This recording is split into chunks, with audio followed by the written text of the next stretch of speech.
వెంకటేశాయ కామదుఃఖపాద పద్మా కామజనితాజ పద్మా గోవింద గోవింద.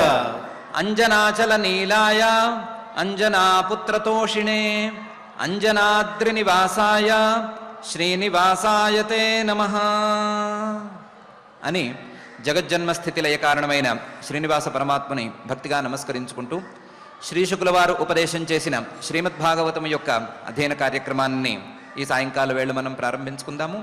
ప్రారంభంలో యథాప్రకారం ప్రార్థనా శ్లోకాలను చదువుకుని మంగళాచరణం చేసుకుందాం. శ్రీ గురు ప్రార్థన. గురుర్బ్రహ్మ గురుర్విష్ణు గురుర్దేవో మహేశ్వరః గురుః సాక్షాత్ పరం బ్రహ్మ తస్మై శ్రీ గురవే నమః. శ్రీనివాస ప్రార్థన. వృషభాయత నేత్రాయ వృషదృగ్గోచరాయ చ వృషశైల నివాసాయ శ్రీనివాసాయ తే నమః. అథ సంకల్పః. శ్రీమదాదివరాహ క్షేత్రే విరాజమానస్య నిత్యశుద్ధ బుద్ధ ముక్త స్వభావస్య లీలాగృహీత విగ్రహస్య శ్రీ పద్మావతీ జానేః అనుగ్రహేణ అస్మాకం సర్వేషాం బుద్ధిశుద్ధ్యర్థం విద్యాభివృద్ధ్యర్థం భక్తి జ్ఞాన వైరాగ్యాది తదనుకూల సర్వసంపత్ సమృద్ధ్యర్థం శ్రీ పరమేశ్వర ప్రీత్యర్థం శ్రీమద్భాగవత పాఠం కరిష్యామహే. అస్య శ్రీమద్భాగవత స్తోత్ర మహామంత్రస్య నారద ఋషిః బృహతి ఛందః శ్రీకృష్ణః పరమాత్మా దేవతా బ్రహ్మ బీజం భక్తిశక్తిః జ్ఞాన వైరాగ్యే కీలకం అస్మాకం శ్రీమద్భగవత్ప్రసాద సిద్ధ్యర్థే పాఠే వినియోగః. ధ్యానం నారాయణామృతరసాఢ్యపయోదుహంతి తన్నామరూపశుభగానరవైశ్చలంతి వ్యాసప్రసూతశుకగోపవరైర్లసంతి గాం కామదాం దుహత భాగవతం వదంతి. శ్రీ గురుభ్యో నమః. బ్రహ్మగారు శ్రీమన్నారాయణుడి నాభి కమలం నుంచి ఉద్భవించారు. ఉద్భవించినటువంటి బ్రహ్మగారికి చుట్టూ చూస్తే ఏమీ కనిపించలేదు. చుట్టూ చూడటానికి ఏ వైపు తల తిప్పినా, ఏ వైపుకి మెడ తిప్పినా ఆ వైపుకి కొత్త తల మొల్లవటం అనేది జరిగింది. అలా జరిగేసరికి ఆయనకి 4 దిక్కులకి 4 ముఖాలు ఏర్పడ్డాయి. దాంతో ఆయన చతుర్ముఖుడైపోయాడు.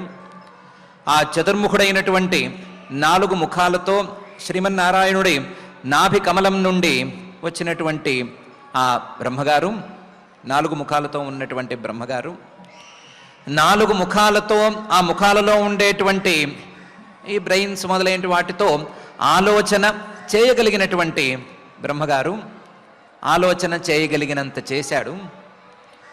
ఆలోచన ఎంత చేసినా సరే తన ప్రశ్నలకు సమాధానం లభించటం లేదు అని నిర్ణయించుకున్నాడు అనే విషయాన్ని మైత్రేయ మహర్షి గారు 17వ శ్లోకంలో ఇలా చెప్తున్నారు.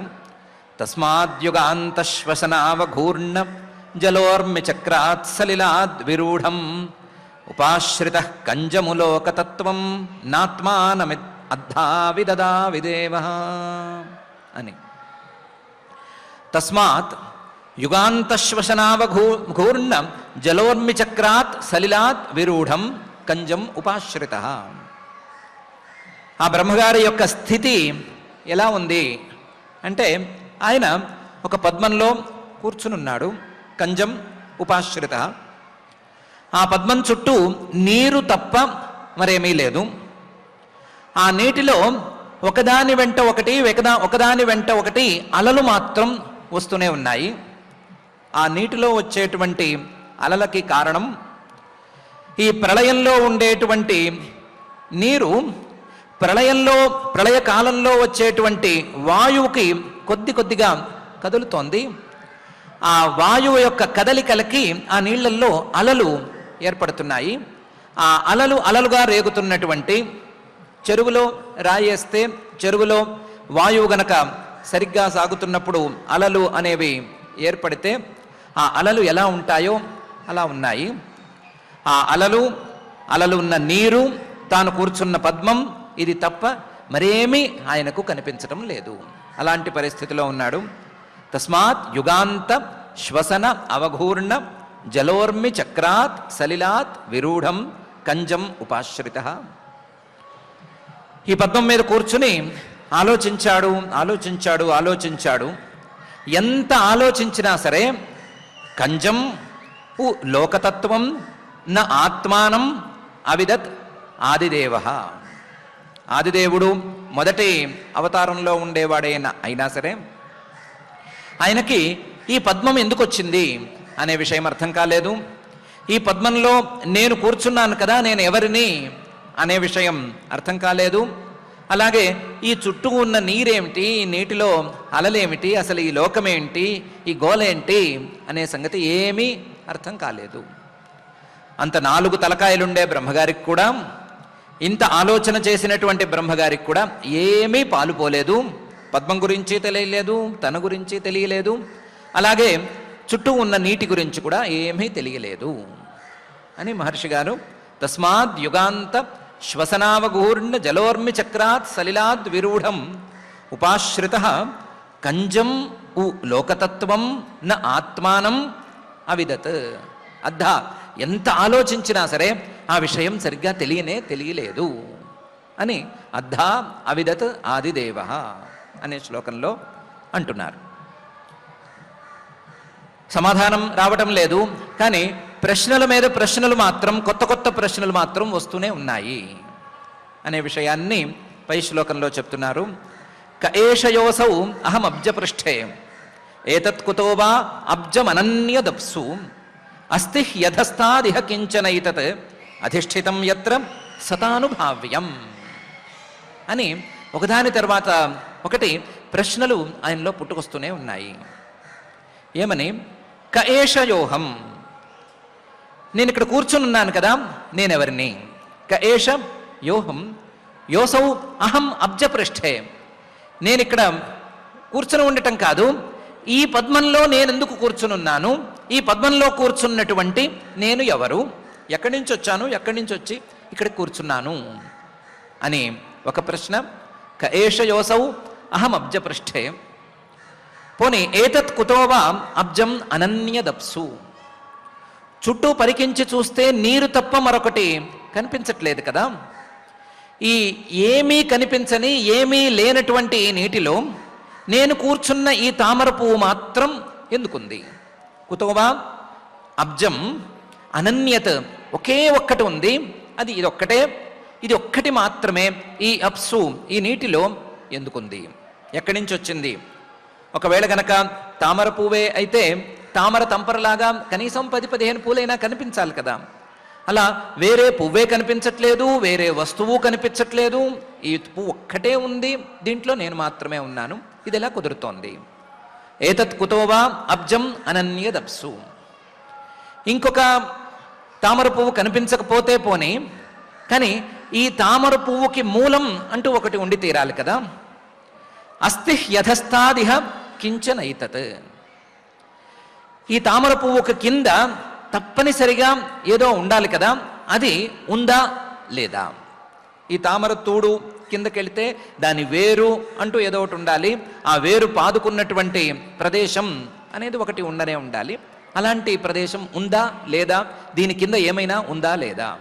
అస్థి అధస్తాదిహ కించనైతత్ అధిష్ఠితం యత్ర సతానుభావ్యం. ఈ తామర పువ్వు నీటిలో తేలుతోంది అంటే నీటి మీద తేలటం కాదు, నీటిలో కింద నుంచి ఆ దాని తామర తూడు పొడుచుకొస్తే పైన తేలుతోంది అని కదా అర్థం. కాబట్టి నీటి కింద దీని మూలం అనేది తప్పనిసరిగా ఉండాలి. అది ఉందా లేదా అని ఆయనకు ఒకదాని వెంట ఒకటి సందేహాలు వచ్చినాయి. క ఏషయోసౌ అహం అబ్జపృష్ఠే ఏతత్ కుతో వా అబ్జం అనన్యదప్సు అస్థి యథస్తాదిహ కించనైతత్ అధిష్ఠితం యత్ర సతానుభావ్యం అని.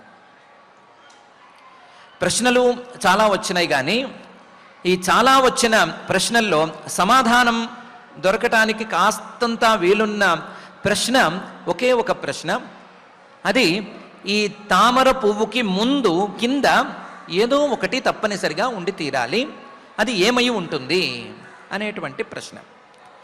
ఈ ప్రశ్నకి సమాధానం దొరకటం సులభం అని అనుకున్నాడు. నేనెవరిని అని అడిగితే సమాధానం మనలాగే ఆయనకి దొరకలేదు. ఈ తామర పువ్వు ఒక్కటే ఇక్కడ ఎందుకుంది అని అడిగితే ఈ భూలోకం మాత్రమే ఎందుకు ఇలా జీవాలతో నిండి ఉంది, మిగతా చుట్టూ ఉండేటువంటి ఏ గ్రహాల్లోనూ జీవాలు ఎందుకు లేవు అనేటువంటి మన ప్రశ్నకు సమాధానం దొరకనట్లుగానే ఆయనకి దొరకలేదు. దీని కింద ఏమైనా ఉందా అని అడిగితే మామూలు కళ్ళతో చూసినప్పుడు మనకి సమాధానం దొరకనట్లుగా ఆయనకి దొరకలేదు. కానీ దీని కింద ఏదో ఒకటి ఉండి తీరాలి, దాన్ని పట్టుకోవటం సులభమేమో, దాన్ని పట్టుకుని ఎలాగోలాగా కనిపెట్టచ్చేమో అనేటువంటి సందేహానికి మాత్రం సమాధానం సులభమేమో అని అనిపించి ఆయన ఏం చేశాడు? స ఇత్తముద్వీక్ష్య తదబ్జనాల నాడీభిరంతర్జలమావివేశ నార్వాగతస్తత్ఖరనాల నాల నాభిం విచిన్వం తదవిందతాజ అనే పరిస్థితికి వచ్చాడు. సహా ఆ బ్రహ్మగారు ఇత్థం ఉద్వీక్ష్య ఈ రకంగా ఆలోచనలు చేసి, ఆలోచనలు తెగక, ఆలోచనల మీద ఆలోచనలు, కొత్త కొత్త ప్రశ్నలనే పుట్టిస్తూ ఉండటంతో ఏదో ఒకటి చేయాలి అని ఆలోచించి ఈ తామర తూడు కిందను పట్టుకుని తీరాలి అని అనుకుని తదబ్జనాల నాళీభి, ఆ తామర పువ్వు తూడు, ఆ తూడులో చిన్న చిన్న రంధ్రాలు, చిన్న చిన్న చిల్లులు ఉంటాయి. ఆ చిల్లుల్లోంచి కొంచెం బ్రహ్మగారు కూర్చునే పెద్ద ఆకారం ఉండేటువంటి తామర పువ్వు కాబట్టి తూడు కూడా కొంచెం లావుగానే ఉంది. ఆ తూడుకి ఉండాల్సినటువంటి చిల్లులు కూడా పెద్ద పెద్దవిగానే ఉన్నాయి. ఆ నాడీభి, ఆ చిల్లుల్లోంచి అంతర్జలం ఆవివేశ, లోపలికి దిగుతూ వెళ్ళాడు. ఇంతవరకు హాయిగా తామర పువ్వు మీద కూర్చుని సుఖంగా ఉన్నవాడు దాని మూలం వెతుకుదాము అనేటువంటి ఉద్దేశంతో లోపలికి వెతుకుతూ కిందకి దిగుతూ వెళ్ళాడు. నార్వాగతస్తత్ఖరనాలనాభిం విచిన్వన్. అర్వాగత చాలా కిందకి వెళ్ళిపోయాడు. అలాంటి ప్రదేశాల్లో కింద పైన అనే దానికి అర్థం లేకపోతే ఏదో విధంగా దాన్ని పట్టుకుని వెళుతూ వెళ్ళాడు. అర్వాగత తత్ఖరనాల నాభిం విచిన్వన్. ఖరనాళం అంటే పద్మం, తామర పువ్వు, దాని యొక్క నాళం తూడు, దాన్ని పట్టుకుని దాని మూలాన్ని వెతుకుదాము అని విచిన్వన్ కిందకి దిగి దిగి దిగి వెళ్ళినటువంటి బ్రహ్మగారు, బ్రహ్మగారు నావిందత, దాన్ని పొందలేకపోయాడు.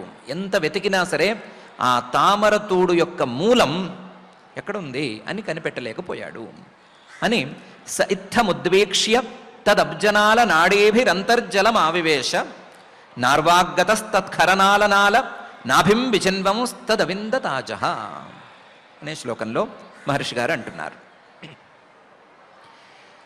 సరిగ్గా వెతుకుండడు అని మనకేమైనా అనిపించిందేమో, లేదా మనం చేసినట్లుగా ఒకసారి వెతకకుండా అలా వెళ్ళి ఇలా తిరిగి వచ్చేసాడేమో అని అనుకోవచ్చు. అలా కాదు. తమస్య పారే విదురాత్మసర్గం విచిన్వతోభూత్ సుమహాంస్త్రిణేమి యో దేహభాజాం భయమీరయాణ పరీక్షిణోత్యాయురజస్య హేతి అని ఆయన చాలా కాలం పాటు సిన్సియర్గానే వెతికాడు అని మహర్షి గారు శ్లోకంలో అంటున్నారు. తం ఆ బ్రహ్మగారు అస్య పారే, ఈ పద్మం యొక్క మూలం ఎక్కడ ఉంది అని వెతుకుతూ, అందులోనూ ఆత్మసర్గం తాను సృష్టి చేయబడి కూర్చొని ఉన్నటువంటి పద్మానికి మూలం ఏమిటి అని వెతుకుతూ విచిన్వత విదురా, ఓ విదురుడా, అభూత్ సుమహాంస్త్రిణేమి, చాలా కాలం గలిపాడు. అలా ఆయన వెతుకుతూ ఉండగా చాలా కాలమే గడిచింది. ఎంతకాలం గడిచింది అంటే, మానవ భాషలో చెప్పుకోవాలి అంటే, మానవుల యొక్క కాల పరిమాణంలో చెప్పుకోవాలి అంటే, యో దేహభాజాం భయమీరయాణ పరీక్షిణోతి ఆయురజస్య హేతి. మానవుల యొక్క ఆయుస్సు మొత్తం ఎంతకాలం ఉండొచ్చో 100 నుంచి 120 ఏళ్ల వరకు, ఆ 100 నుంచి 120 ఏళ్ల వరకు ఉండేటువంటి ఆయుష్కాలం పాటు ఆయన అక్కడ వెతుకుతూ తిరిగాడు. ఆ మానవుల యొక్క ఆయుస్సును నిర్ణయించేది, మానవుల యొక్క ఆయుస్సును నిర్ణయించేటువంటి క్లాక్ లాంటి పదార్థం ఒకటి శ్రీమన్ మహావిష్ణువు గారి దగ్గర ఉంది. అది అజస్య హేతి, ఆయన చేతిలో ఉండేటువంటి చక్రం, సుదర్శన చక్రం. అది గనక ఒక్కసారి తిరిగింది అంటే ఒక మానవుడి యొక్క ఆయుస్సు అనేటువంటి కాలం పూర్తయినట్లు. ఆ చక్రం తిరుగుతూ చివరికి వచ్చేసరికి, ఒకవేళ గనక ఆ విషయం ఎవరికైనా తెలిస్తే నా ఆయుస్సు పూర్తయిపోయింది అని భయం కూడా వేస్తుంది. యో దేహభాజాం, శరీరాన్ని పట్టుకుని వేళ్లాడుతున్న ఉండేటువంటి వాళ్ళకి, భయమీరయాణ, భయాన్ని తెచ్చిపెట్టేటువంటి, అజస్య హేతి, ఆ శ్రీమన్ మహావిష్ణువు యొక్క ఆయుధమైనటువంటి సుదర్శన చక్రం ఒక రౌండ్ తిరిగితే, పరీక్షిణోతి, ఒక రౌండ్ తిరిగితే ఎంత కాలం పడుతుందో అంటే, మానవుల యొక్క ఆయు ప్రమాణమైనటువంటి 100-120 సంవత్సరాల మధ్య కాలం పడుతుంది కదా, ఆ పట్టినంత కాలం ఈ బ్రహ్మగారు వెతుకుతూనే ఉన్నాడు. మానవుడైతే ఆయుస్సంతా వెచ్చిస్తే ఎంతకాలం వెతకాలో అంతకాలం పాటు బ్రహ్మగారు వెతికారు అని, ఆయనేమి తక్కువ స్థాయి ప్రయత్నం చేయలేదు అనే విషయాన్ని తమస్య పారే విదురాత్మసర్గం విచిన్వతోభూత్ సుమహాంస్త్రిణేమి యో దేహభాజాం భయమీరయాణ పరీక్షిణోత్యాయురజస్య హేతి అనే ఈ శ్లోకంలో మహర్షి గారు అంటున్నారు. బ్రహ్మగారంతటి వాడు, ఈ సృష్టిని చేయవలసినటువంటి వాడు, ఈ సృష్టి భారాన్ని మొత్తం మోయవలసినటువంటి వాడు, ఇంతటి వాడు పుట్టినవాడు, పద్మంలో పుట్టినవాడు, ఈ పద్మం ఎక్కడి నుంచి వచ్చింది అని కనుక్కోలేకపోయాడు అని అంటే, ఈ పద్మానికి మూలం ఏమిటి అనే విషయాన్ని కనుక్కోలేకపోయాడు అంటే, ఇంత తెలివిలేనివాడు అనే మాటే కదా చెప్పుకోవాలి. ఇంత తెలివిలేనివాడు సృష్టిని ఏం చేశాడు అనేటువంటి ప్రశ్న ఒకవేళ ఎవరికైనా వస్తే రావచ్చు. అలాంటి ప్రశ్న వేసుకోనక్కర్లేదు. బ్రహ్మగారు వెతికినా దొరకపుచ్చుకోలేనందుకు కారణం ఆయనకు తెలివి లేకపోవటం కాదు, ఆయన ప్రయత్నం చాలకపోవటం కూడా కాదు, ఆయన చేసిన ప్రయత్నం ఆ మూలాన్ని వెతకటానికి కావలసినటువంటి అసలు సిసలు ప్రయత్నం కాకపోవటం అని మహర్షి గారు ఈ 2 శ్లోకాల్లోనూ చెప్పదలిచారు. ఈ బ్రహ్మగారు కూర్చున్నటువంటి తామర పువ్వుకు మూలం గనక పరమాత్మే అయితే, ఆ పరమాత్మను బహిర్ముఖమైనటువంటి ప్రయత్నాలతో, బయట చేసేటువంటి ప్రయత్నాలతో, బయట చేసేటువంటి వెతుకులాటతో అందుకోలేరు. ఆ పరమాత్మ బయట వెతికితే దొరకడు, ఎవరికీ దొరకడు. ఆ పని బ్రహ్మగారు చేసినా సరే, తన మొదటి సృష్టి పదార్థమైనటువంటి బ్రహ్మగారు చేసినా సరే, బయట ఆయనకు కూడా దొరకడు అనే విషయాన్ని మాత్రమే మహర్షి గారు చెప్పదలుచుకున్నారు. పరమాత్మను వెతకాలి అంటే, పరమాత్మను దొరకపుచ్చుకోవాలి అంటే, దానికి బహిర్ముఖమైన ప్రవృత్తి కాకుండా అంతర్ముఖమైనటువంటి ప్రవృత్తి కావాలి అనే విషయాన్ని చెప్పదలిచారు. అందువల్ల ఒక మానవుడు తన జీవితం మొత్తం వెచ్చిస్తే ఎంతకాలం పడుతుందో అంతకాలం పాటు బయట వెతికినా సరే ఆ మూలం, పరమాత్మ అనేటువంటి మూలం దొరకలేదు అనేటువంటి విషయాన్ని చెప్తున్నారు. బహిర్ముఖమైనటువంటి ప్రవృత్తి ఎప్పుడైతే తనకు ఫలితాన్ని ఇవ్వదు అనే విషయాన్ని బ్రహ్మగారు కూడా గమనించారో, అప్పుడు తతో నివృత్తో ప్రతిలబ్ధ కామ స్వధిష్ణ్యం ఆసాద్య పునఃసదేవ శనైర్జితశ్వాస నివృత్త చిత్త న్యషీదత్ అథ ఆరూఢ సమాధి యోగ. న్యషీదత్ ఆరూఢ సమాధి యోగ అనే పై శ్లోకంలో ఆ బ్రహ్మగారు బహిర్ముఖమైనటువంటి ప్రవృత్తిని బయట వెతకటం అనేటువంటి ప్రయత్నాన్ని మానేసుకుని లోపల వెతుక్కోవటం ఎలా అనే ప్రయత్నాన్ని మొదలుపెట్టారు అని చెప్తున్నారు. తతః నివృత్త అప్రతిలబ్ధ కామ. 100 ఏళ్ల పాటు ప్రయత్నం చేశాడు బ్రహ్మగారు. అప్రతిలబ్ధ కామ, తాను కోరుకున్నది, తాను వెతుకుతున్నది దొరకలేదు. దొరక్కపోవటంతో తతో నివృత్త, ఇది మనకు వర్కౌట్ అవ్వదు అని తేల్చుకుని వెనక్కొచ్చేశాడు. తతో నివృత్త అప్రతిలబ్ధ కామ, వెనక్కొచ్చి స్వధిష్ణ్యం ఆసాద్య, తనకంటూ ఒక పద్మం రెడీగానే ఉంది కదా, అందులోనే మళ్ళీ కూర్చున్నాడు. స్వధిష్ణ్యం ఆసాద్య పునః, ఈసారి కూర్చుని విశ్రాంతి తీసుకుందామనో లేదా కాలం గడిపేద్దామనో ఏదైతే ఏదవుతుందిలే అని అనుకుందామనో అనుకోలేదు. పునః మళ్ళీ కూడా ఇదే ప్రయత్నం చేద్దామనుకున్నాడు. మళ్ళీ ఇదే ప్రయత్నం చేద్దామనుకుని శనైర్జితశ్వాస నివృత్త చిత్త, తన యొక్క ప్రాణాలను ఉగ్గపట్టేశాడు. అంటే ప్రాణాయామంలో కేవల కుంభకాన్ని ఒకసారి పట్టేశాడు. పట్టేసి నివృత్త చిత్త, ఆ ప్రాణాయామ బలంతో మనస్సును కూడా పూర్తిగా లాగి పట్టేశాడు. మనసులో ఈ జోరీగల్లాగా ప్రశ్నలు ఒకదాని వెంట ఒకటి వస్తూనే ఉన్నాయి, బాధిస్తూ ఉన్నాయి కదా, ఆ ప్రశ్నలన్నిటినీ ఆపేశాడు, ఆఫ్ చేసేశాడు. ఆఫ్ చేసి మనస్సును లాగేసి నివృత్త చిత్త న్యషేదత్, కదలకుండా కూర్చుండిపోయాడు.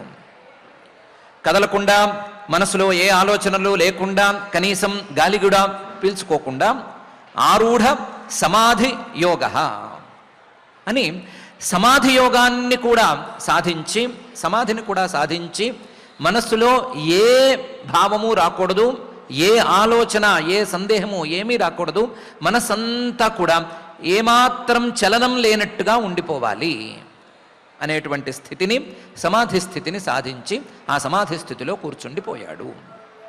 తతో నివృత్త అప్రతిలబ్ధ కామ స్వధిష్ణ్యం ఆసాద్య పునఃసదేవ శనైర్జితశ్వాస నివృత్త చిత్త న్యషీదత్ ఆరూఢ సమాధి యోగ అని ఈ శ్లోకంలో మహర్షి గారు బ్రహ్మగారు చేసినటువంటి ప్రయత్నాన్ని గురించి వర్ణించి చెప్తున్నారు. బ్రహ్మగారు తన యొక్క బహిర్ముఖమైనటువంటి ప్రవృత్తిని విడిచిపెట్టి అంతర్ముఖ ప్రవృత్తిని ప్రారంభించుకున్నారు.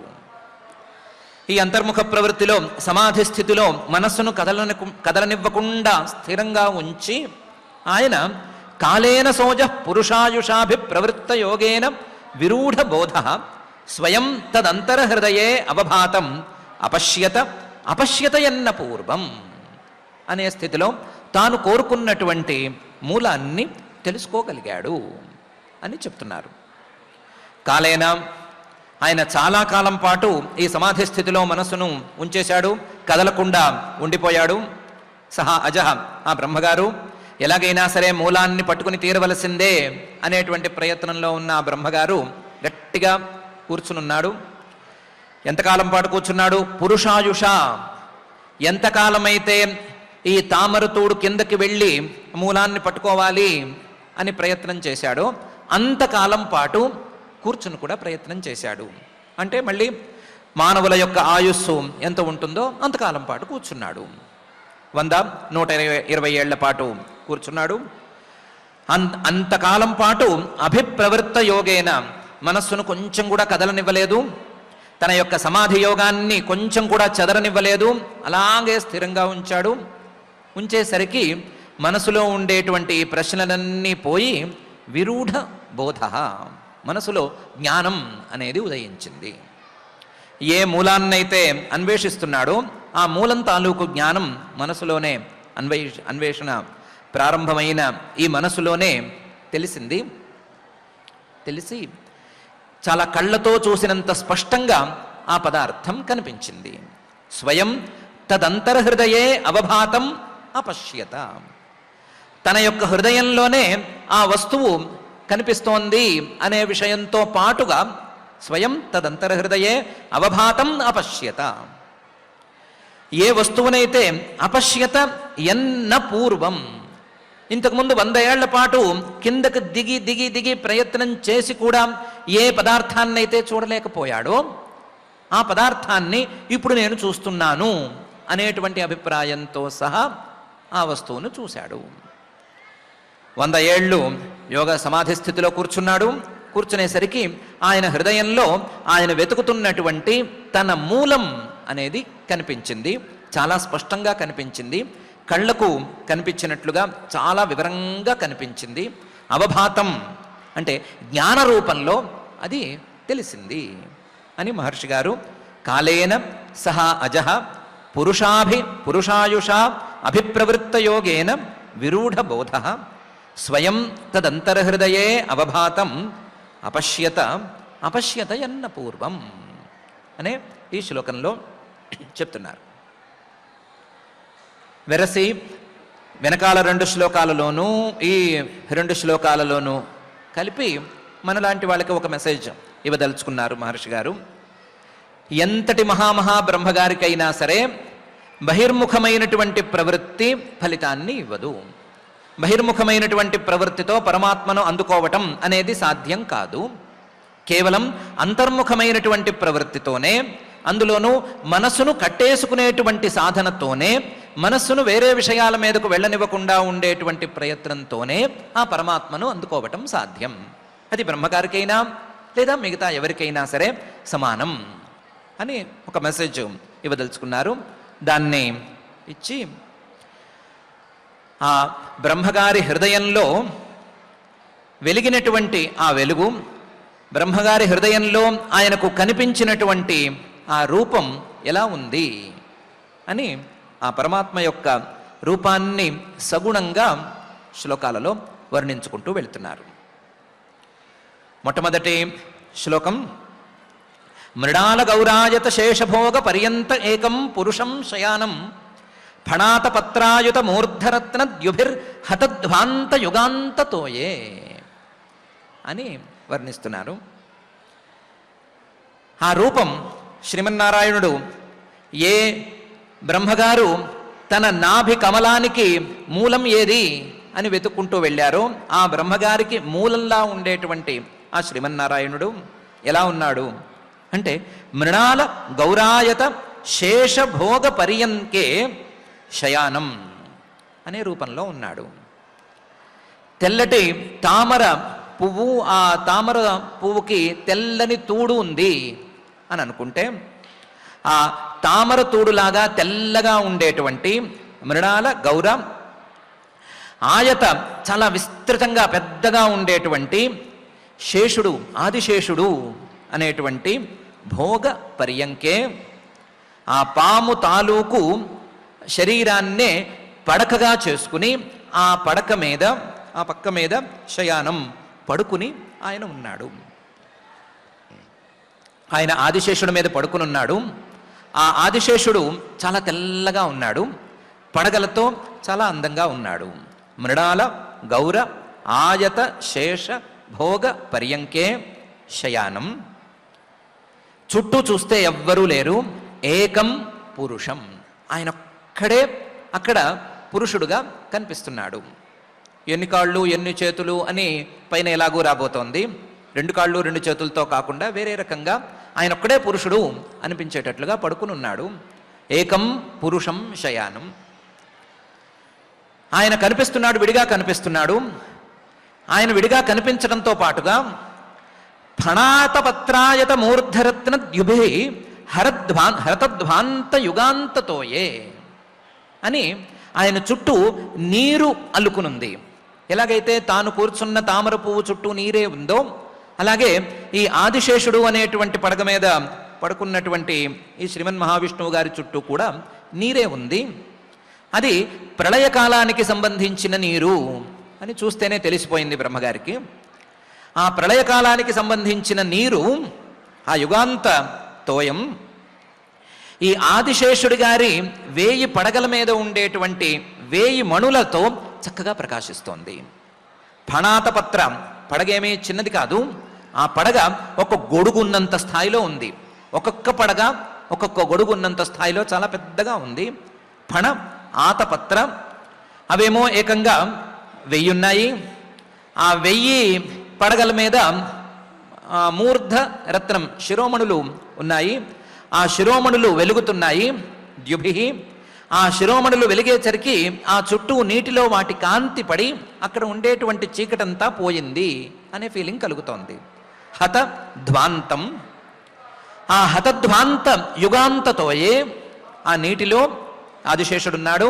ఆ ఆదిశేషుడి మీద శ్రీమన్ మహావిష్ణువు గారు పడుకుని ఉన్నాడు అనే సీన్ ఈయనకి కనిపించింది. జాగ్రత్తగా చూసుకోవాలి. ఆదిశేషుడి పడగల మీద ఉండేటువంటి మణుల కాంతితో చుట్టూ ఉన్న నీరు ప్రకాశిస్తోంది, కానీ అక్కడ పడుకున్న శ్రీమన్ మహావిష్ణువు ప్రకాశిస్తున్నాడు అని మాత్రం ఏమీ చెప్పలేదు. ఆయన తనంతట తానే వెలుగుతున్నాడు. ఆయనను కనిపించేట్టు చేయటానికి కానీ వెలిగేట్లు చేయటానికి కానీ ఈ మణుల అవసరం ఏమాత్రం లేదు. ఆయన చుట్టూ ఉండేటువంటి నీటిలో ఈ పడగల మీద ఉండేటువంటి మణుల కాంతి ప్రతిబింబించింది, మణుల కాంతి ప్రసరించింది అని అంతవరకే ఉంది. అలాంటి సీన్లో శ్రీమన్నారాయణుడు ఆదిశేషుడి మీద పడుకున్నట్లుగా ఈయనకు కనిపించింది. మృణాల గౌరాయత శేషభోగ పర్యంక ఏకం పురుషం శయానం ఫణాతపత్రాయుత మూర్ధరత్నం ద్యుభిర్హతధ్వాంత యుగాంతతోయే అని మహర్షి గారు ఆయన కనిపించినటువంటి విధానాన్ని మొదటి శ్లోకంలో వర్ణించి చెప్తున్నారు. ఆయన చుట్టూ ఏముంది? నీరు, నీటి మీద ఆదిశేషుడు, ఆదిశేషుడి మీద ఈయన అని కాదు, ఆయన్ని మాత్రమే వర్ణించి చెప్పమంటే దానికి వర్ణన కోసం పైన అంటున్నారు. ప్రేక్షాం క్షిపంతం హరితోపలాద్రే సంధ్యాభ్రనీవే ఉరు రుక్మమూర్ధన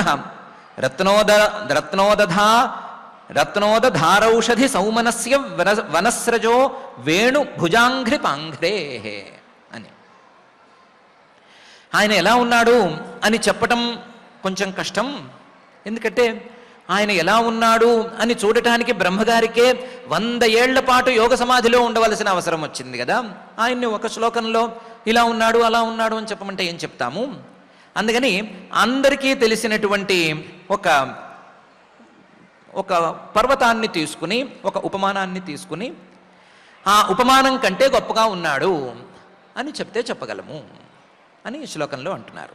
అందరికీ తెలిసిన ఉపమానం ఏమవ్వచ్చు అంటే, ఒక పెద్ద పర్వతం, ఆ పెద్ద పర్వతం నల్లటి రాళ్లతో నిండి ఉంది.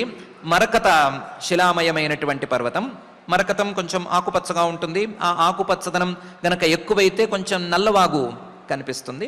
అలా ఆకుపచ్చ ఎక్కువైపోతే కనిపించేటువంటి నల్లవాగుతో ఉండే రాళ్లతో కూడినటువంటి ఒక పెద్ద పర్వతం. ఆ పర్వతం యొక్క శిఖరాలు బంగారు రంగుతో కనిపిస్తున్నాయి.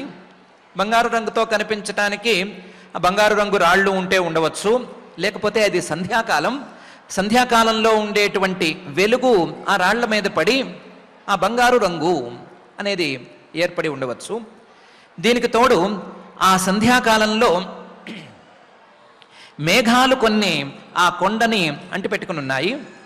ఆ మేఘాల మీద, తెల్లటి ఆ మబ్బుల మీద ఈ సంధ్యాకాలం తాలూకు సూర్యకిరణాల యొక్క వెలుగు పడింది.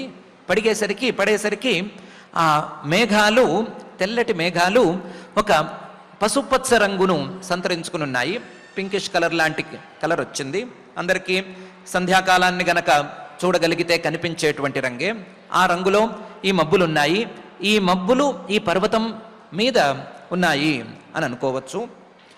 ఆ పర్వతం మీద కేవలం బంగారు శిఖరాలు మాత్రమే కాకుండా అక్కడక్కడ వేరే రత్నాలు కూడా చాలానే ఉన్నాయి. అవన్నీ జిగేల్ జిగేల్మని మెరుస్తూ కనిపిస్తున్నాయి. దీనికి తోడు ఆ పర్వతం మీద నుంచి ఎన్నెన్నో వాటర్ ఫాల్స్ కిందకి జారుతున్నాయి. వాటర్ ఫాల్స్ జారటం అనేది ఎలా జరుగుతుంది అని అందరికీ తెలుసు కదా. ఆ నీరు కిందకి దిగుతూ ఉంటుంది. కిందకి దిగేటప్పుడు అది గాలికి కొద్దిగా చెదురుతుంది. ఆ వాటర్ ఫాల్ 2 వాటర్ ఫాల్స్ కనుక పక్క పక్కనే జారుతూ ఉంటే గాలికి ఈ కిందకు వచ్చినటువంటి నీరు గనక చెదిరిపోతే ఒకదానికొకటి అంటుకుని తెల్లని దండ ఏదో ఆ పర్వతానికి ఎవరో వేసినట్లుగా అందంగా ఉంటుంది. అలా అక్కడ ఉదధార అనేది ఉంది. ఇది కాక ఆ పర్వతం మీద అక్కడక్కడ అందంగా ఎవరో పేర్చినట్లుగా కొన్ని గడ్డి దుబ్బలు అంటూ ఏర్పడ్డాయి, గుండ్రంగా ఏర్పడి ఉన్నాయి. ఇవి కాక ఆ పర్వతం మీద చెట్లున్నాయి. ఆ చెట్లకి చాలా పూలు పూసి అందంగా ఉన్నాయి. ఆ చెట్లన్నీ కూడా ఒక వరుసలో ఉన్నాయి. ఔషధి సౌమనస్య వనస్రజ. ఇది కాక ఆ పర్వతం మీద పెద్ద పెద్ద వెదురు ఇవన్నీ పొదలు ఉన్నాయి. ఆ వెదురు పొదలు అడవుల్లో అందులోనూ కొండల మీద ఉండేటువంటి వెదురు పొదలు పెద్ద పెద్దవిగా ఉంటాయి కాబట్టి పెద్ద పెద్ద వెదురు బొంగులు ఆ పర్వతం మీద నుంచి బయటకు వచ్చి కనిపిస్తున్నాయి. ఇవి కాక అంటే ఇందాక చెప్పుకున్నటువంటి పూల చెట్లు కాక చాలా పెద్ద పెద్ద మానులు కూడా ఆ పర్వతం మీద ఉన్నాయి. ఇది ఒక పర్వతం. నల్లగా ఉండే బంగారు శిఖరాలతో ఉండే సాయంకాలపు ఎండ తాలూకు ప్రతిఫలం పడినటువంటి మబ్బులతో కలిసి ఉండే జలధారలు వాటర్ ఫాల్స్ ఉండే రత్నాలతో నిండి ఉన్న కొన్ని గడ్డి దుబ్బలు, కొన్నేమో వెదురు పొదలు, కొన్ని పూల చెట్లు, కొన్ని పెద్ద పెద్ద మానులు, ఇవన్నీ ఉండేటువంటి ఒక పర్వతం అని ఒక అందమైన ఉపమానం తీసుకుంటే, ఈ పర్వతం అనేది అందమైంది కాదు అని ఖచ్చితంగా అనేటట్లుగా ఆయన ఉన్నాడు. ఒకవేళ గనక ఆయన్ని గనక చూడగలిగినట్లయితే మనస్సుతో ఈ పర్వతం తాలూకు సౌందర్యం ఎందుకు పనికిరాదు అనే స్థాయిలో ఉన్నాడు. ప్రేక్షాం క్షిపంతం. ఈ పర్వతం ఏమన్నా అందమైనదేమో, ఇంత చక్కగా ఉంది, అన్ని రకాల విశేషాలు ఇందులో ఉన్నాయి అని ఒకవేళ అనుకునే మాట అయితే ఆ ప్రేక్షాం క్షిపంతం తోసిరాజు అంటున్నాడు, తోసేస్తున్నాడు. అలా ఉన్నాడు. ఎలా ఉన్నాడు? హరితోపలాద్రేహే. అది ఆకుపచ్చని మరకతమయమైనటువంటి శిలలతో కూడిన కొండ పర్వతం అని అనుకున్నాం కదా. నల్లగా ఉన్నాడు, నల్లగా ఉంది పర్వతం అని అనుకున్నాం కదా. ఈయన కూడా నల్లగానే ఉన్నాడు. ఆ ఆకుపచ్చని ఆ మరకత శిలలతో కూడినటువంటి పర్వతం ఎవరు పాలిష్ చేయకపోయినా సరే నునుపైన రాళ్లతో కూడి ఉంటుంది కదా. ఆ నునుపు తెలుస్తుంది కదా. ఆ నునుపు కంటే కూడా, ఆ లావణ్యం కంటే కూడా ఈయన శరీరం మీద ఉండేటువంటి లావణ్యం ఇంకా చాలా గొప్పది. అంత నల్లగాను అంత నునుపు దేలి కూడా ఈయన ఉన్నాడు. దాంతో ఆ నలుపు లేదా ఆ నునుపు ఈ రెండూ కూడా ఎందుకు పనికిరావు అనిపించే స్థాయిలో ఉన్నాడు. అలాగే ఆ పర్వతం మీద ఒక మబ్బు, తెల్లటి మబ్బు, ఆ మబ్బు మీద సూర్యుడి యొక్క సాయంకాలపు సంధ్యాకాలపు సూర్యుడి యొక్క కిరణాల ప్రతిఫలనం అని చెప్పుకున్నాం కదా. అది ఎందుకు పనికిరాదు. ఈయన కట్టుకున్నటువంటి పీతాంబరాన్నే చూడగలిగితే, ఈయన కట్టుకున్న పీతాంబరం ఆ సాయంకాలం పూట వెలిగేటువంటి మబ్బు కంటే చాలా చాలా అందంగా ఉంది. సంధ్యాభ్ర నీవేహే. అలాగే ఆ పర్వతం తాలూకు శిఖరాలు బంగారు శిఖరాలు అనుకున్నాం కదా. ఈయన తలకాయల మీద సహస్రశీర్షా పురుష, వేల తలకాయలు ఈయనకున్నాయి. ఆ వేల తలకాయల మీద ఉండేటువంటి కిరీటాలకు కనీసం కొనకోటికి కూడా రావు. ఉరు రుక్మ మూర్ధన. ఎంత బంగారం నిండినటువంటి శిఖరాలైనా సరే ఆయన కిరీటాల ముందు ఎందుకు పనికిరావు అనేంత స్థాయిలో ఆయన కిరీటాల సౌందర్యమే ఉంది. అలాగే ఈ పర్వతం మీద ఎన్నెన్నో రత్నాలు జిగేల్ జిగేల్మని మెరుస్తున్నాయి అని అనుకున్నాం కదా. ఆయన పెట్టుకున్నటువంటి ఆభరణాలు, ఆ ఆభరణాల మీద ఉండేటువంటి మణులు, వాటి కాంతి ముందు ఈ పర్వతంలో పాలిషే పట్టని కూరుకుపోయిన మణుల తాలూకు వెలుగు ఏమాత్రం లెక్కలేదు అన్నంత స్థాయిలో ఉంది. రత్నాల విషయంలో కూడా ఈయనదే గొప్ప. అవి రత్నమాలలు అవ్వచ్చు, లేదా అక్కడక్కడ పెట్టుకునేటువంటి ఆభరణాల్లో పొదిగిన రత్నాలైనా అవ్వచ్చు. ఏ రత్నమైనా సరే మనం అనుకున్న పర్వతంలోని రత్నాల కంటే చాలా గొప్పగానే ఉంది. అలాగే పర్వతంలో వాటర్ ఫాల్ ఉంది, అది చూడ్డానికి తెల్లటి మాలలా ఉంది అని కూడా అనుకున్నాం కదా. ఆ మాలకి విలువేమీ లేదు. ఈయన మెడలో ఉండేటువంటి ముత్యాల మాలకు దానికి పొంతనే లేదు. ఈయన ముత్యాల మాల ఆ వాటర్ ఫాల్ అందం కంటే కూడా చాలా చాలా ఎక్కువ అందంతో నిండి ఉంది. కాబట్టి ఉదధార ఎందుకు పనికిరాదు. ఔషధి ఆ పర్వతం మీద అక్కడక్కడ వరుసగా ఎవరో పెట్టినట్లు గడ్డి దుబ్బలు ఆకుపచ్చగా కనిపిస్తున్నాయి అని అనుకున్నాం కదా. అవి గడ్డి దుబ్బలు ఏమాత్రం అందంగా ఉంటాయి? ఈయన మెళ్ళో వేసుకున్న తులసి మాల కంటే అవి అందంగా ఉండే ఛాన్స్ ఉంటుందా? ఏం లేదు, ఆ తులసి మాల కంటే అవి ఏమీ అందంగా లేవు, ఎందుకు పనికిరావు. ఈయన మెళ్ళో వేసుకున్నటువంటి పూమాలల కంటే మనం అనుకున్న కొండ మీద ఉండేటువంటి చెట్లకు ఉండే పూలు ఏమైనా అందంగా ఉంటాయా? ఇవన్నీ పూమాలలన్నీ ఎన్నెన్నో పూలతో ఎన్నెన్నో రంగులతో కలిసి మాలగా ఎవరో గుచ్చి ఆయన మెళ్ళో వేస్తే ధరించాడు ఆయన. ఆ రంగులకి ఈ చెట్ల మీద ఉండేటువంటి పూల రంగులకి పొంతనే లేదు. ఈయన పూమాల అంతకంటే చాలా ఎక్కువగా అందంగా ఉంది. ఆ పర్వతం మీద పెద్ద పెద్ద వెదురు బొంగులున్నాయి అని చెప్పుకున్నాం కదా. ఏమా బొంగులు, ఏమా మాత్రం వాటి లావు, లేదా ఏమి వాటి బలము?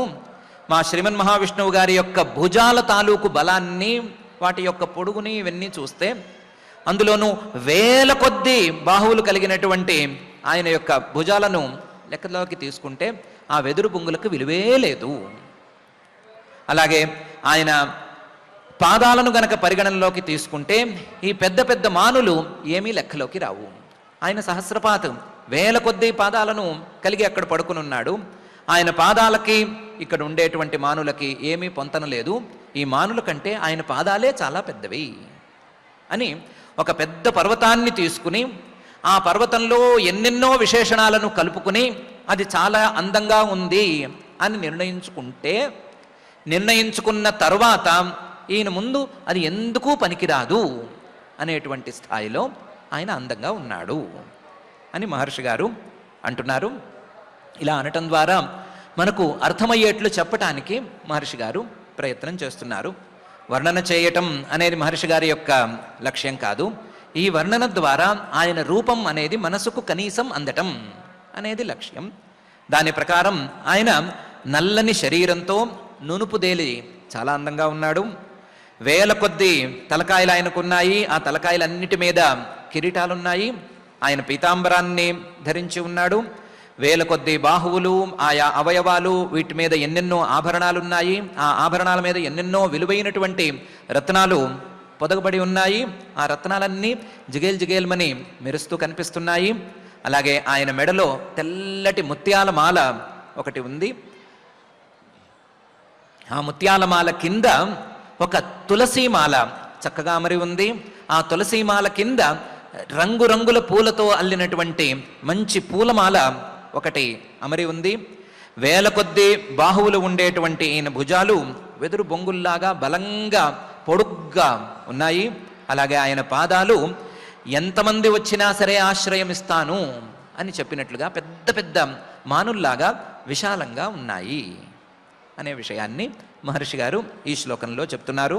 ప్రేక్షాం క్షిపంతం హరితోపలాద్రేహే సంధ్యాభ్ర నీవేహే ఊరు రుక్మమూర్ధన రత్నోదధారౌషధి సౌమనస్య వ్రజస్రజో వేణు భుజాంఘ్రిపాంఘ్రే అని. అవును, పర్వతంతో పోల్చారు. పర్వతం అంటే చాలా పెద్దది కదా. ఒక పాము మీద పడుకున్నటువంటి వాడు అంత పెద్దగా ఉండేందుకు ఛాన్స్ ఉందా అని అడిగితే, పోలిక చెప్పినప్పుడు ఇలాంటి ప్రశ్నలు వేయకూడదు అనేటువంటి విషయం అలా ఉండని, ఎక్కడైనా సరే పోలిక చెప్తే దాంట్లో చెప్పనటువంటి అంశాలను తీసుకొచ్చి ప్రశ్నలు వేయకూడదు. చెప్పిన అంశాలను మాత్రమే అర్థం చేసుకుని దాంతో అసలు రూపాన్ని పట్టుకోవాలి. కానీ అయినా సరే ఈ ప్రశ్నకు సమాధానం చెప్పుకోవచ్చు అని పై శ్లోకంలో ఆయామతో విస్తరత స్వమాన దేహేన లోకత్రయ సంగ్రహేణ విచిత్ర దివ్యాభరణాంశుకానాం కృతశ్రియా అపాశ్రిత వేషదేహం అని సమాధానం చెప్తున్నారు. ఏం మాట్లాడుతున్నారు? ఆయనది పెద్ద శరీరం కాదు అని ఎలా అనుకున్నారు? ఆయనది ఆయామతో విస్తరత స్వమాన దేహేన, ఆయన యొక్క శరీరం తాలూకు పొడవు, శరీరం తాలూకు వెడల్పు, ఈ రెండిటినీ గనక చూసుకున్నట్లయితే ఆ పొడవుకి కానీ ఆ వెడల్పుకి కానీ అసలు వాస్తవానికి పోలిక అనేది లేనే లేదు. అంత పెద్ద పొడవు ఉండాలి, అంత వెడల్పు కూడా ఆయన శరీరం ఉండాలి, ఉండి తీరాలి. కొండ అనేది అర్థం చేసుకోవడానికి చెప్పిన ఉపమానమే, పోలికే కానీ అదేమి కొండ అనేది ఆయనకు ఉపమానంగా సరిపోయేదేమీ కాదు. ఎందుకంటే లోకత్రయ సంగ్రహేణ ముల్లోకాలు ఆయన శరీరంలో ఉండాలి. ముల్లోకాలు పట్టేంత స్థాయిలో ఆయన శరీరం పొడుగ్గాను వెడల్పుగాను ఉండి తీరాలి. అంత పొడుగ్గాను వెడల్పుగాను ఉండవలసినటువంటి దేహాన్ని ఏదో అర్థమవటం కోసం కొండతో పోల్చి చెప్తే ఇంత పెద్ద శరీరం పాము పడగ మీద ఉందా అని అడగటం అనేది అక్కర్లేదు. అది అసలు ప్రశ్నే కాదు. ఆయామత విస్తరత స్వమాన దేహేన లోకత్రయ సంగ్రహేణ. ఆయన శరీరం అన్నిటికంటే పొడవైనది, ఆయన శరీరం అన్నిటికంటే వెడల్పైనది, ఆయన శరీరం ముల్లోకాలకు ఆశ్రయమైనది, ఆయన శరీరం పోలిక అనేది లేనిది, ఆయన శరీరం అన్నిటికంటే, అన్ని వస్తువుల కంటే, అన్ని శరీరాల కంటే కూడా చాలా ఉత్తమమైనది అని ఈ భాగంలో మహర్షి గారు చెప్తున్నారు. ఓకే, ముల్లోకాలకు ఆశ్రయమైనటువంటి శరీరం అంటున్నారు కదా. ముల్లోకాలకు ఆశ్రయమైనటువంటి శరీరంలో ఈ కాళ్ళు చేతులు లాంటివి ఉండటానికి వీల్లేదు కదా.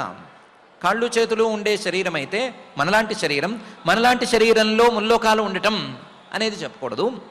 ఆయన యొక్క చైతన్య శరీరంలో కానీ లేదా సన్మాత్ర శరీరంలో కానీ ముల్లోకాలు ఉన్నాయి అని చెప్పాలి. కాబట్టి ముల్లోకాలు ఉండటానికి వీలైనటువంటి శరీరం అంటే దాని వ్యవహారం వేరు, ఇప్పుడు వర్ణన చేసుకుంటూ వస్తున్నటువంటి శరీరం అంటే దీని వ్యవహారం వేరు. రెండు వేరు వేరు కదా. వేరువేరుగా వర్ణించాల్సి వచ్చినప్పుడు ఆ ముల్లోకాలకు ఆశ్రయం అనేటువంటి అంశాన్ని ఇక్కడ ఎందుకు తెస్తున్నారు అంటే దానికి చెప్తున్నారు మహర్షి గారు, ముల్లోకాలకు ఆశ్రయమైనటువంటి శరీరమే దాని పరిశుద్ధమైనటువంటి రూపంలో ఎవరికీ కనిపించడానికి వీలుండదు. కాబట్టి ఒక వేషాన్ని ధరించి, ఒక వేషాన్ని, కొత్త వేషాన్ని వేసుకుని కనిపించింది. ఎలాంటి వేషం? విచిత్ర దివ్యాభరణాంశుకానాం కృతశ్రియ అపాశ్రిత వేషదేహం. విచిత్రమైనటువంటి దివ్యం, మామూలు కనులకు కానీ మామూలు ఊహలకు కానీ అందనటువంటి ఆభరణం, అలాగే వస్త్రాలు, ఈ రెండు ధరించి ఉంది ఆ వేషం. అలాగే ఎక్కడ లేని శోభ, ఎక్కడ లేని కాంతిని తనలో ఇముడ్చుకుని ఉంది ఆ దేహం, ఆ వేషం. అలాంటి వేషంతో ఒక శరీరాన్ని ధరించినట్లుగా, ఒక శరీరాన్ని తీసుకున్నట్లుగా కనిపిస్తూ ఆ పరమాత్మ తన యొక్క సగుణ రూపంతో బ్రహ్మగారికి సాక్షాత్కరించాడు అనే చెప్తున్నాము. విచిత్ర దివ్య ఆభరణ అంశుకానాం కృతశ్రియ అపాశ్రిత వేషదేహం. ఆయన కావాలనుకుని తెచ్చిపెట్టుకున్నటువంటి వేషమే కానీ ఇది ఆయనకి శాశ్వతంగా ఉండేటువంటి వేషమైతే కాదు అని మహర్షి గారు ముల్లోకాలకు ఆధారమైనటువంటి ఆ పరమాత్మే బ్రహ్మగారి యొక్క ఈ సందర్భంలో ఉండేటువంటి తపస్సుకు మెచ్చి ఒక కొత్త వేషాన్ని, ఒక మేకప్ లాంటి దాన్ని వేసుకుని బ్రహ్మగారికి కనిపించేటువంటి రూపంలో ఇక్కడ ఉన్నాడు అని చెప్తున్నారు. ఆయామతో విస్తరత స్వమాన దేహేన లోకత్రయ సంగ్రహేణ విచిత్ర దివ్యాభరణాంశుకానాం కృతశ్రియా అపాశ్రిత వేషదేహం అనే ఈ శ్లోకంలో ఎన్ని అవయవాలు ఆయనకున్నా, ఆ అవయవాల తాలూకు సౌందర్యాన్ని ఎన్ని రకాలు వర్ణించుకున్నా పర్వాలేదు, కానీ పాదాల గురించి మాత్రం వర్ణించుకుని తీరాలి అని పై శ్లోకంలో ఆ పరమాత్మ తాలూకు సగుణ రూపం యొక్క పాదాల సౌందర్యాన్ని మహర్షి గారు వర్ణిస్తున్నారు. పుంసాం స్వకామాయ వివిక్త మార్గై అభ్యర్చతాం కామ దుఃఖాంఘ్రి పద్మం ప్రదర్శయంతం కృపయా నఖేందు మయూఖ భిన్నాంగులి చారుపత్రం అనే శ్లోకంలో ఆయన యొక్క పాదాలు పడుకున్నాడు కాబట్టి ఆయన కట్టుకున్నటువంటి పీతాంబరం పాదాల మీదకు వెళితే వెళ్ళిపోతే పాదాల మీద కనుక ఆ పీతాంబరం వెళ్ళిపోతే పాదాలు ఎవరికి కనిపించకపోతే పోవచ్చు. కానీ ఈయన మాత్రం పాదాలను కనిపించేటట్లుగా పీతాంబరాన్ని కాస్త పైకెత్తి పట్టుకున్నాడు. దాంతో ఆ రెండు పాదాలు కనిపిస్తున్నాయి, రెండో వేల కొద్ది పాదాలు కనిపిస్తున్నాయి. పుంసాం స్వకామాయ వివిక్త మార్గై అభ్యర్చతాం కామదుఃఖాంఘ్రి పద్మం. ఆ పాదాలు చూడటానికి తామర పువ్వులాగా చాలా అందంగా ఉన్నాయి. తామర పువ్వులకు ఎలాగైతే రెక్కలుంటాయో అలాగే ఈ పాదాలకు కూడా వేళ్ళు అనేటువంటి రెక్కలున్నాయి. ఆ రెక్కలతో అందంగా పద్మంలాగా ఆయన యొక్క ప్రతి పాదము ఉంది.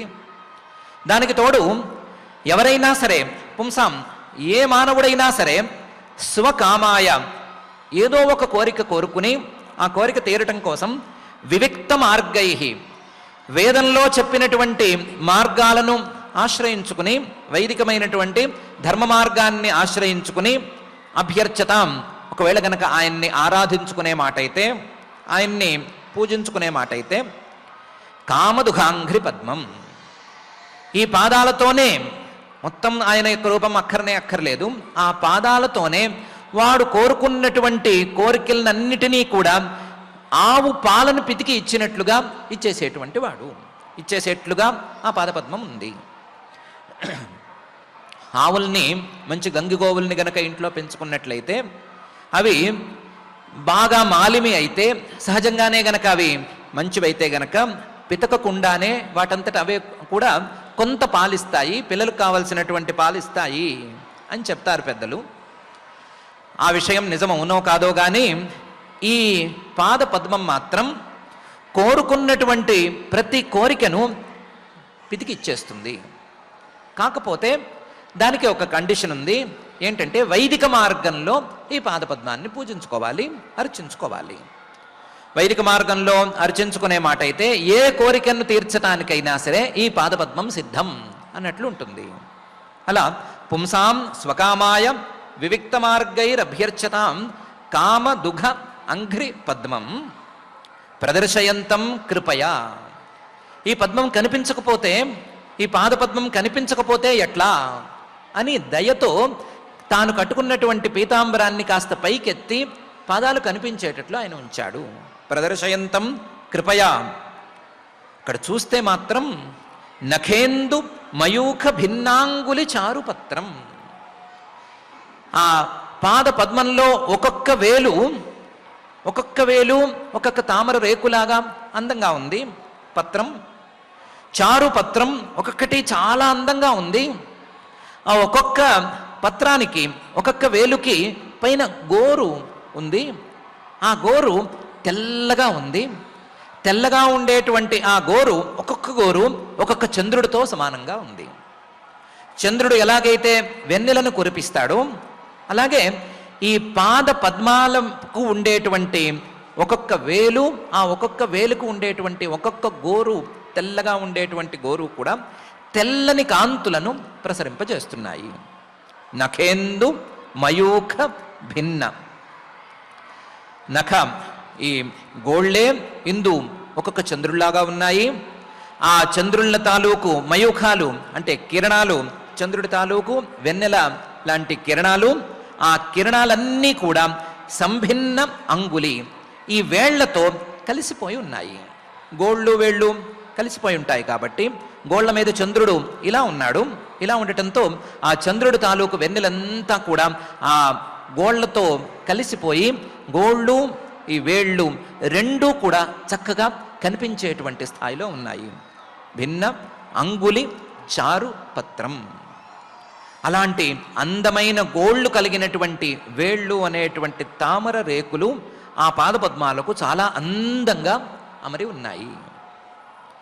ఏవో చంద్రుడు గోళ్ళు వేళ్ళు అని అంటున్నాము అని కాదు. చంద్రుడు ఎలాగైతే ఆహ్లాదాన్ని పంచిపెట్టగలడో, చంద్రుడి వెన్నెలలో ఆనందించగలిగిన వాళ్ళు తమ కష్టాలన్నీ ఎలా మర్చిపోగలరో, ఆ పరమాత్మ తాలూకు సగుణ రూపం యొక్క పాదార విందం తాలూకు ఆ వేళ్ల తాలూకు గోళ్లను చూసినా సరే, గోరు కనిపించినా సరే తమ కష్టాలన్నిటినీ కూడా మర్చిపోగలరు అనే విషయాన్ని చెప్తున్నాము. ఎన్ని కష్టాలు పడ్డా, ఎన్ని కోరికలు కోరుకున్నా సరే ఆ కష్టాలన్నీ తీర్చగలిగిన, ఆహ్లాదాన్ని పంచగలిగిన, కోరిన కోరికలన్నీ తీర్చగలిగినటువంటి పాదపద్మాలవి.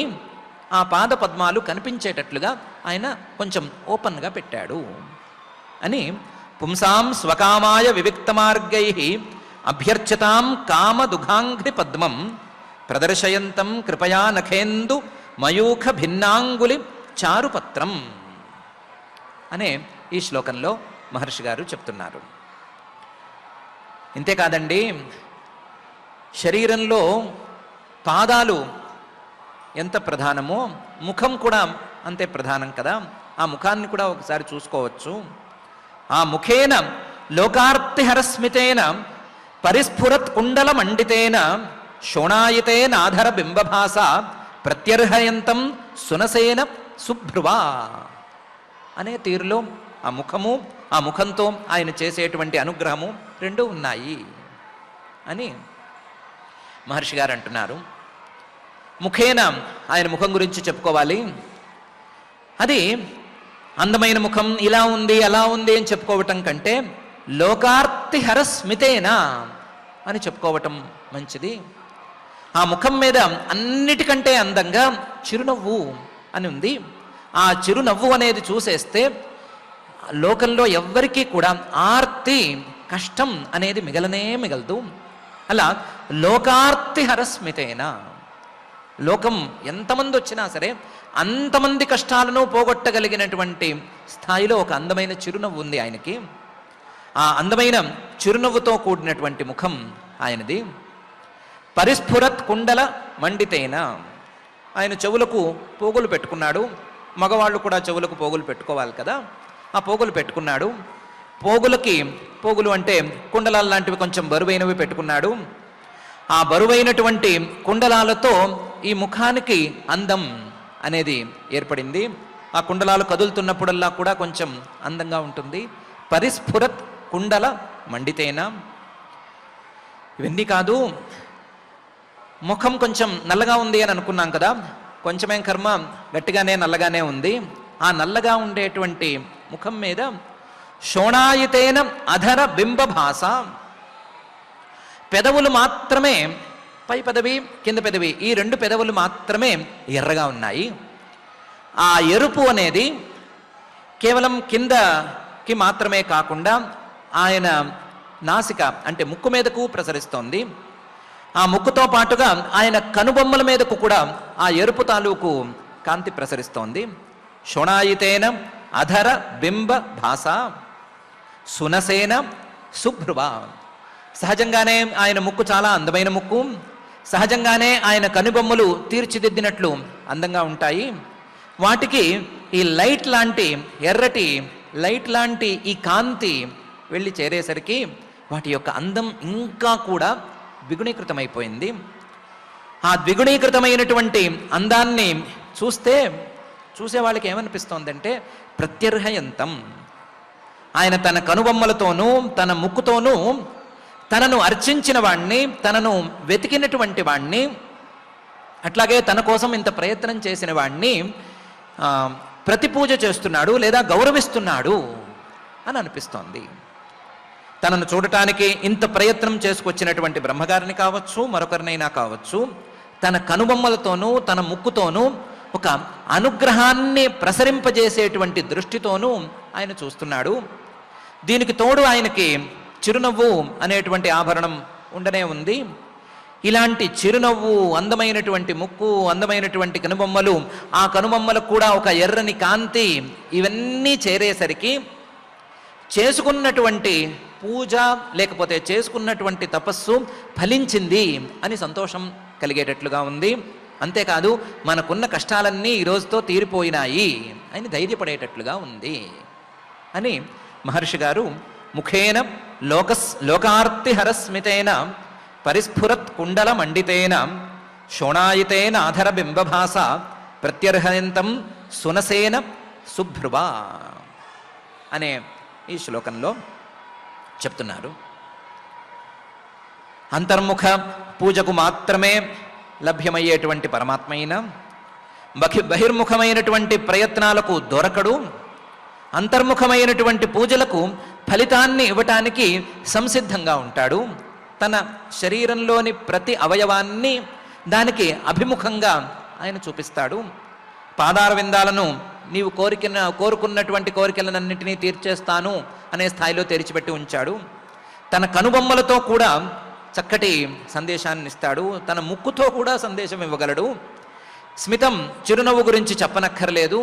ఇవి కాక ఆయన శరీరం మీద ఉండేటువంటి ఆభరణాలను గురించి కానీ, ఆయన శరీరంలో ఉండే అవయవాలను గురించి కానీ, వాటి సంఖ్యను గురించి కానీ, ఆయన శరీరం యొక్క విస్తారం గురించి కానీ, అది దాని పొడవు వెడల్పు వీటి గురించి కానీ చెప్పుకోనక్కర్లేదు. అలాంటి స్థాయిలో ఆయన అంతర్ముఖ పూజకు, అంతర్ముఖ సాధనకు ఫలితాన్ని ఇస్తాడు అని ఈ శ్లోకాల వరకు మహర్షి గారు చెప్తున్నారు. ఇంకా కూడా పై శ్లోకాలలో ఆ పరమాత్మ తాలూకు సగుణ రూపాన్ని వర్ణించటం అని మహర్షి గారు చేయబోతున్నారు. ఇప్పటికైతే అంతర్ముఖ పూజకు, అంతర్ముఖ సాధనకు అందేటువంటి ఆ పరమాత్మ తాలూకు రూపం, ఆ రూపంలో ఉండేటువంటి సౌందర్యం, ఆ సౌందర్యంలో ఇమిడి ఉండేటువంటి భక్తానుగ్రహం అనేటువంటి అంశాలను మనం అర్థం చేసుకుందాం. అర్థం చేసుకుని మనం కూడా ఆ పరమాత్మ తాలూకు చిరునవ్వు చూసేందుకు అంతర్ముఖంగా ఏమి సాధన చేసుకోవచ్చు అనే విషయం మీద కొత్త ఆలోచనను చేసుకుందాం. ఆ ఆలోచనకు మహర్షి గారి ఉపదేశాన్నే ఒక కరదీపికగా మనం వాడుకుందాం. మనం ఈ కరదీపికను పట్టుకుని ఆ పరమాత్మ తాలూకు సగుణ రూపం యొక్క సుస్మితాన్ని, అందమైన చిరునవ్వును చూసేటువంటి రోజు రావాలి అని ఆ జగజ్జన్మస్థితి లయ కారణమైనటువంటి శ్రీనివాస పరమాత్మనే భక్తిగా వేడుకుందాం. ఆ వేడుకోలతో ఈ రోజుకు పారాయణ కార్యక్రమం ప్రారంభించుకుందాం. ఈరోజు రేపటి నుంచి పద్మావతి అమ్మవారి బ్రహ్మోత్సవాలు ప్రారంభమవుతున్నాయి కాబట్టి కొంచెం మన సమయాల్లో చిన్న చిన్న వ్యత్యాసాలు ఏర్పడుతూ ఉంటాయి. రేపటి నుంచి 6 గంటల నుండి 6:50 వరకే మన అధ్యయన కార్యక్రమం సాగుతుంది. ఈరోజు కూడా తొందరగా పూర్తి చేసుకోవలసినటువంటి అవసరం ఏర్పడింది. ఇలాంటి విషయాలన్నిటినీ దృష్టిలో పెట్టుకుని రేపు సెలవు కూడా నాకు శాంక్షన్ చేసి ఇప్పుడు పారాయణ కార్యక్రమాన్ని ప్రారంభించుకుందాం. ఓం నమో వెంకటేశాయ. ఆచార్యులు చెప్పినటువంటి ఆ పరమాత్మ యొక్క వర్ణాన్ని అంతటినీ మనస్సులో ముద్రించుకుంటూ శ్రద్ధగా మనం ఈనాడు తృతీయ స్కంధంలోని 8వ అధ్యాయంలో 17వ శ్లోకం దగ్గర నుంచి పారాయణ చేసుకుందాం. అథ శ్రీమద్భాగవతే పారమహంస్యాం సంహితాయాం తృతీయ స్కంధే 8వ అధ్యాయే శ్లోకాః తస్మాద్యుగాంతశ్వసనావఘూర్ణ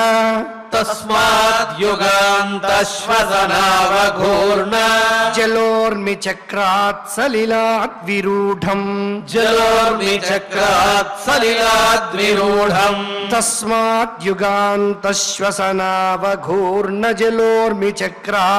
సలిలాద్విరూఢం తస్మాద్యుగాంతశ్వసనావఘూర్ణ జలోర్మి చక్రాత్ సలిలాద్విరూఢం ఉపాశ్రితః కంజములోకతత్వం నాత్మానమద్ధా విదదాది దేవః క ఏష యోసవహమబ్జపృష్ఠే ఏతత్కుతో వాబ్జమనన్యదప్సు అస్తి హ్యధస్తాదిహ కించనైతత్ అధిష్ఠితం యత్ర సతానుభావ్యం స ఇత్తముద్వీక్ష్య తదబ్జనాల నాడీభిరంతర్జలమావివేశ స ఇత్తముద్వీక్ష్య తదబ్జనాల నాడీభిరంతర్జలమావివేశ నార్వాగతస్తత్కరనాల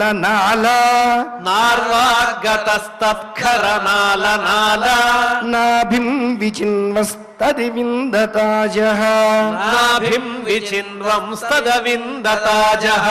నార్వాగతస్తత్కరనాల నార్వాగతస్తత్కరనాలనాలనాభిం విచిన్వస్తదవిందతాజః నార్వాగతస్తత్కరనాలనాలనాభిం విచిన్వంస్తదవిందతాజః తమస్య పారే విదురాత్మసర్గం తమస్య పారే విదురాత్మసర్గం విచిన్వితో భూత్సమహాం స్త్రిణేమిః విచిన్వతో భూత్సుమహాంస్త్రిణేమి యో దేహభాజాం భయమీరయాణః యో దేహభాజాం భయవీరయాణః పరీక్షిణోత్యాయురజస్య హేతిః పరీక్షిణోత్యాయురజస్య హేతిః తతో నివృత్తో ప్రతిలబ్ధకామః తతో నివృత్తో ప్రతిలబ్ధకామః స్వధిష్ణ్యమాసాద్య పునః సదేవః స్వధిష్ణ్యమాసాద్య పునః సదేవః శనైర్జితశ్వాస నివృత్తచిత్తో శనైర్జిత శ్వాస నివృత్త చిత్తో న్యషీదదారూఢ సమాధియోగః నిషీదరారూఢ సమాధియోగః కాలేన సోజః పురుషాయుషాభి కాలేన సోజః పురుషాయుషాభి ప్రవృత్తయోగేన విరూఢబోధః ప్రవృత్తయోగేన విరూఢబోధః కాలేన సోజః పురుషాయుషాభి ప్రవృత్తయోగేన విరూఢబోధః కాయేన సోజః పురుషాయుషాభి ప్రవృత్తయోగేన విరూఢబోధః స్వయం తదంతర్హృదయేవ భాతం స్వయం తదంతర్హృదయేవ భాతం అపశ్యతాపశ్యతయన్న పూర్వం అపశ్యతాపశ్యతయన్న పూర్వం మృణాలగౌరాయత శేషభోగ మృణాలగౌరాయత శేషభోగ పర్యంక ఏకం పురుషం శయానం పర్యంక ఏకం పురుషం శయానం మృణాలగౌరాయత శేషభోగ పర్యంక ఏకం పురుషం శయానం మృణాలగౌరాయత శేషభోగ పర్యంక ఏకం పురుషం శయానం ఫణాతపత్రాయుతమూర్ధరత్ర ఫణాతపత్రాయుతమూర్ధరత్న ద్యుభిర్హతధ్వాంతయుగాంతతో ఏ ద్యుభిర్హతధ్వాంతయుగాంతతో ఏ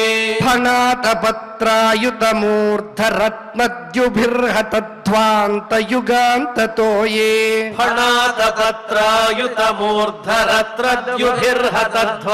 ఫణాతపత్రాయుతమూర్ధరత్నద్యుభిర్హతధ్వాంతయుగాంతతో ఏ ప్రేక్షాం క్షిపంతం హరితోపలాద్రేః ప్రేక్షాం క్షిపంతం హరితోపలాద్రేః సంధ్యాభ్రనీవేరురుక్మమూర్ధ్నః సంధ్యాభ్రనీవేరురుక్మమూర్ధ్నః రత్నోదధారౌషధి సౌమనస్య రత్నో దధారౌషధి సౌమనస్య వనస్రజో వేణుభుజాంఘ్రిపాంఘ్రేః వనస్రజో వేణుభుజాంఘ్రిపాంఘ్రేః ఆయామతో విస్తరత స్వమాన ఆయామతో విస్తరత స్వమాన దేహేన లోకత్రయ సంగ్రహేణ దేహేన లోకత్రయ సంగ్రహేణ ఆయామతో విస్తరత స్వమాన దేహేన లోకత్రయ సంగ్రహేణ ఆయామతో విస్తరత స్వమాన దేహేన లోకత్రయ సంగ్రహేణ విచిత్ర దివ్యాభరణాం శుకానాం విచిత్ర దివ్యాభరణాం సుఖానాం కృతశ్రియాపాశ్రిత వేషదేహం హృదశ్రయాపాశ్రిత వేషదేహం పుంసాం స్వకామాయ వివిక్త మార్గైః పుంసాం స్వకామాయ వివిక్త మార్గైః అభ్యర్చతాం కామదుఘాంఘ్రిపద్మం అభ్యర్చతాం కామదుఘాంఘ్రిపద్మం ప్రదర్శయంతం కృపయా నఖేందు ప్రదర్శయంతం కృపయా నఖేందు మయూఖ భిన్నాంగులిచారుపత్రం మయూఖ భిన్నాంగులిచారుపత్రం చారుపత్రం ప్రదర్శయంతం కృపయా నఖేందుమయూఖ భిన్నాంగులిచారుపత్రం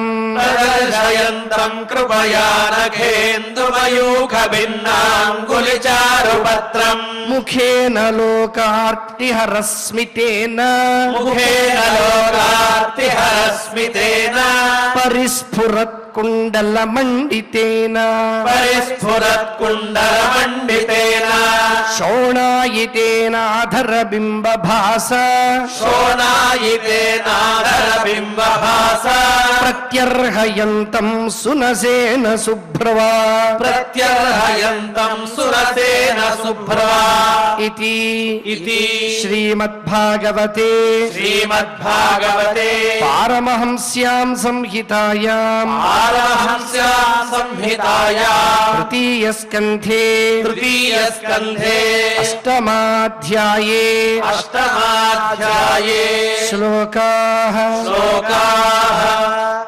పారాయణ కార్యక్రమాన్ని భక్తి శ్రద్ధలతో పరిపూర్ణం చేసుకున్నాం. ఇప్పుడు అందరం కలిసి క్షమాప్రార్థనాదులు పలుకుదాం.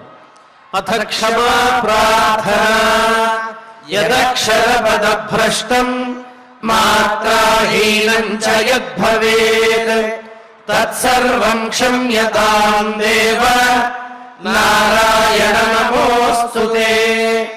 అథ భగవత్ సమర్పణం కాయేన వాచా మనసేంద్రియైర్వా బుద్ధ్యాత్మనా వా ప్రకృతే స్వభావాత్ కరోమి యద్యత్ సకలం పరస్మై నారాయణాయేతి సమర్పయామి.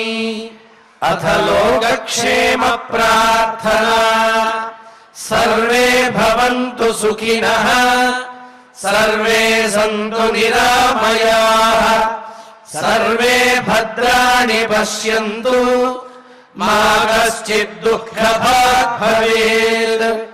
అథ మంగళం శ్రియః కాంతాయ కళ్యాణ నిధయే నిధయేర్థినాం శ్రీవేంకట నివాసాయ శ్రీనివాసాయ మంగళం. సెరెనిటీ మోడల్ హై స్కూల్ విద్యార్థులకు అమ్మఒడి, సామాన్యులకు అందుబాటులో ఉన్న బడి సెరెనిటీ. మేడ్చల్ జిల్లాలో మేటిగా నిలిచి సాటిలేని ఫలితాలను సాధిస్తున్న నంబర్ 1 స్కూల్ సెరెనిటీ. మా ప్రత్యేకతలు ప్రతి విద్యార్థి పట్ల వ్యక్తిగత శ్రద్ధ, activity based learning and digital classrooms, computer lab, 100% ఫలితాలు, sports and cultural activities, yoga, abacus మరియు Vedic maths education. Please visit Serenity Model High School, Nagaram. Admissions are in progress. Call 040-271-46899 and 040-271-48699.